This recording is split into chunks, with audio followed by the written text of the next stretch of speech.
안녕하십니까. 3번 오라클 피부과 차현기 원장입니다. 오늘은 여드름 홍반과 흉터에 대해서 말씀을 드리겠습니다. 여드름 올전 어느 정도 이렇게 염증이 생기고 난 다음에 항상 그 치료 후에 이렇게 뻘겋으름한 그런 자국과 그 다음에 이렇게 움푹움푹 패인 흉터들 이렇게 해서 이렇게 남게 되는데요. 그런 것이 이제 남아 있을 때는 먹는 약이나 연고들로 치료하기는 힘들죠. 그래서 결국은 물리적인 어떤 그런 에너지를 이용해서 치료를 해줘야 되는데, 전체적으로 이렇게 얼굴에 여드름 후에 이제 뻘겋으름하게 되어 있으면서 빨간 그런 자국들이 빨리 안 없어지게 되면 결과적으로 이렇게 오래 가서 나중에 색소 침착도 생길 수 있습니다. 그래서 그럴 때는 우리가 기본적으로 IPL이라고 하는 광선 치료를 해주면서 여기서 붉으스름한 그런 과정을 조금 가라앉도록 해주고, 부분적으로 이제 혈관이 좀 늘어나서 이렇게 빨갛게 유지가 되어 있는 경우는 V빔, 저희 병원에는 V빔이라고 하는 혈관 색소 레이저가 있는데요.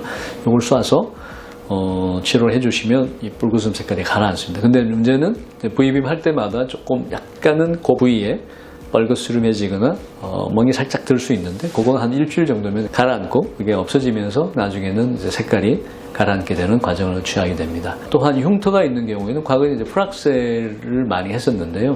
프락셀도 물론 장점이 있습니다만 프락셀을 자꾸 반복해 주시면 어딘지 모르게 피부가 자꾸 붉어지고 해서 이게 흉터 치료를 하면서도 다시 붉어지는 경향을 좀 보여서 요즘은 기본적으로 그런 흉터가 움푹움푹 패인 흉터 치료할 때는 스킨 부스터를 많이 이용합니다. 스킨 부스터를 조금 흉터가 얕거나 모공이 좀 늘어나 있을 때는 기본적으로 그 고주파, 니들 RF 같은 걸 이용해서 스킨 부스터 얕게 스며들도록 해주시면 흉터도 좀 좋아지고 모공도 좀 줄어들게 되고요.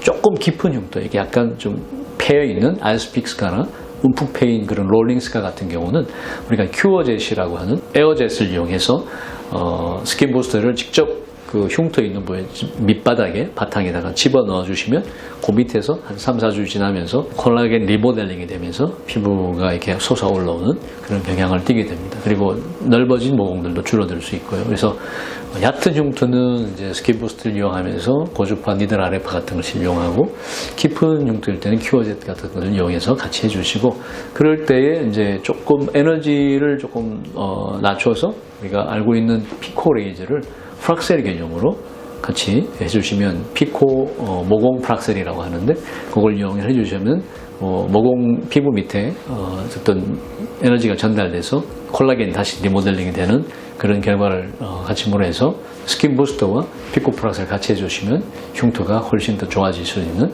그런 결과를 취하게 되겠습니다. 그래서 오늘 봄에는 좀 아무래도 여드름 생기고 난 다음에 색깔 생긴 홍반과 흉터를 그런 방법을 한번 치료를 해보시는 것도 좋을 것 같습니다.